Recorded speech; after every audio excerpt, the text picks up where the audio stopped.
So Jennifer, by the way, let me mention Jennifer is founder of Connexion Quebec Public Affairs and political strategist.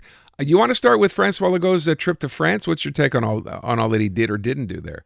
Well, yes, Aaron. So it was a wasted opportunity on a couple of fronts. So as Antoine Robitaille mentioned in the Journal de Montréal today, talked about the cultural waste and how foreign affairs are not Francois Legault's forte. Now, given Quebec has such an impressive footprint on the international stage, we have offices all over the place. He wasted, in my opinion, a political opportunity. So as we talked about a couple of weeks ago, he was polling very, very badly. There were questions about Northvolt. So he could have really taken this opportunity to be in France, as I mentioned last week. He must have enjoyed to be getting away. But no, instead of taking a political opportunity to change the channel, he cranked up the volume with his throwing things on the fire about immigration, and we saw about the deportations, which we briefly talked about last week. Yeah, and he ramped up the versus Trudeau sort of debate. They went at it, and believe it or not, in a foreign country. This was part and parcel of what they were discussing. Well, it is, and it's not really that they were discussing it. It was more that the premier was accusing the prime minister, right, and trying to stir up an internal conflict on an international stage, which is it's highly inappropriate. But the thing is that even his own ministers, Minister Robert has had to try to back away from it. So it's too bad, and we have to wonder. I mean, given the fact that the premier, he's very well read. He likes to read books. He likes to read Quebec books. And one of the people that he loves is Mathieu Bock-Côté. And you kind of wonder when he was in France if he was speaking not to Quebec audiences, if he was really trying to speak to the extreme right in France and people like Mathieu Bock-Côté, who's a Quebecer in France, and who is very anti-immigration and against the Trudeau government's immigration policy. And you have to wonder who his audience was. Yeah, look, with respect to Mathieu Bock-Côté, I know he's still on TV. He's moved to France, right? That's his full-time home now, is it not? Yes, it is. Okay, well, it's interesting that he's still weighing in on Quebec politics, but he chose not to do it here. He decided to go to France to do it. I've never quite understood that. C'est plus payant, peut-être. Yeah, maybe. Let's talk about the Quebec leadership race here as far as the Liberal Party is concerned. I'm not on this story, so there's they want to talk about the fact that more young Liberals should get involved in making decisions. Is that it? No, so it's a bit of a thing. It's actually kind of an interesting story. So I'll try to make it as easy as possible. So basically, in the Quebec Liberal Party, in their constitution, the young Liberals are the CJ, the Conseil Jeunesse. They're afforded 33% of representation. So whether it's at a policy convention or at different types of decisional instances within the party. And in the last leadership rules, as they were written, it was written in that they would have 1/3 of the vote towards the leadership. Now, that was the vote that never happened. That was the coronation of Dominique Anglade. Now, in this race, they put out their rules in the spring, and as it happens, they have 33% of the vote, but it's globally. So basically, the youth represents rather than representing ridings. So they have weighted ridings.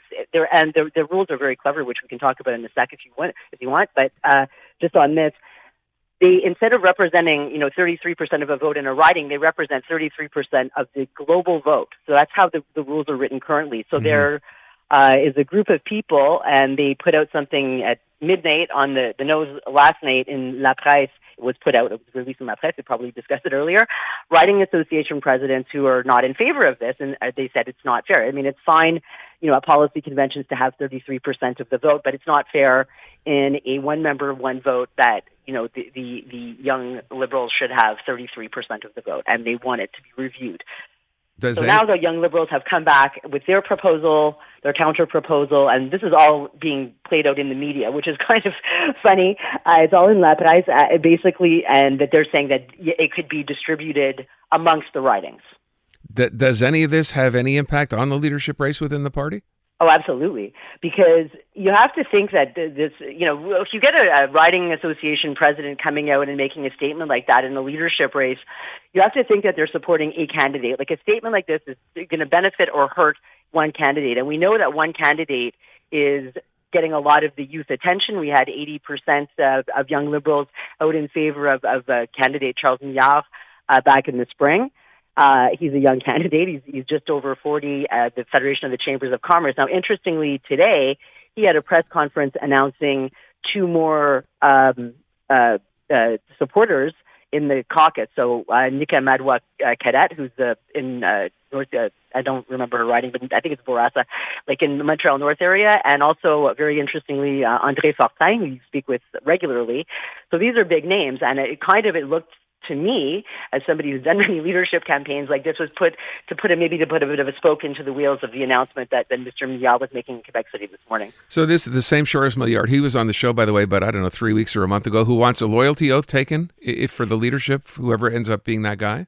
Yes, and I think that was sort of it was aimed clearly towards Monsieur Coderre, Monsieur Rodriguez, and Marc Bélanger, who all come from the Federal Liberal Party, are all actually former colleagues of mine. I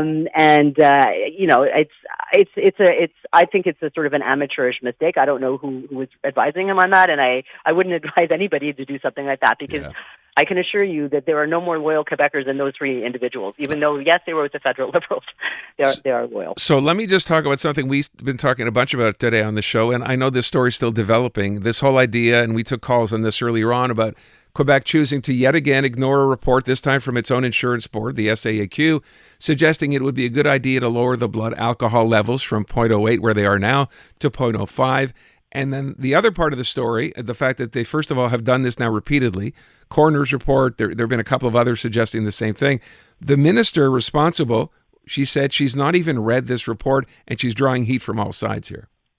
Oh, yes, they're having a field day, all the different parties with it today. And, you know, the Monsef Deragi from the PLQ, he actually did an access to information request to get the report. He got a heavily redacted report, but Le Devoir, they got the full report.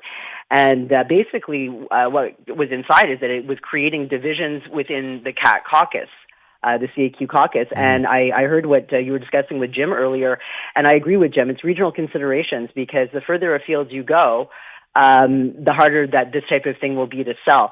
And the thing that's quite interesting about all of this is that before that, the minister in question, the vice premier and the minister of transport, Geneviève Guilbeault, before she went into politics, she was actually a spokesperson for the coroner's office, and it was the coroner who asked for this report for Transport Quebec and the SAAQ to study the feasibility back in 2021. So it's sort of interesting. She would normally, in her former career, be on the other end asking them to not do this, and instead it's kind of, you know, changing hats. But yeah, they're having the opposition. They're having way too much fun with this, but it's a very serious matter, and it's not going to go away. And it just goes to more and more divisions within the CAC. So, you know, there are not really many chances for good news for this government anytime soon, I don't think. Yeah. So I would ask, based on this, so where does the government go on this? Where does she go on this? I mean, to admit that you haven't read a report that everyone else apparently has read except for you, and you're the transport minister, and the idea here that yet again, we're never going to know why they keep saying they don't want to do it. They'll never admit to the fact that there are regional considerations here. Where does this go? I don't know where it goes, because the thing is, in ordinary governments, when ministers do faux pas and things like that, they tend to be demoted and different things. This government is not like that. And this premier rewards loyalty. So you see, he's very loyal to the people that are loyal to him, which is always a good thing in politics. Loyalty is a great thing in politics. But, you know, sometimes a minister admitting, and especially something as serious as this, that she's not read the file, that she hasn't seen it, which could or could not be true. I mean, PSPP doesn't believe her. He basically accused her of lying.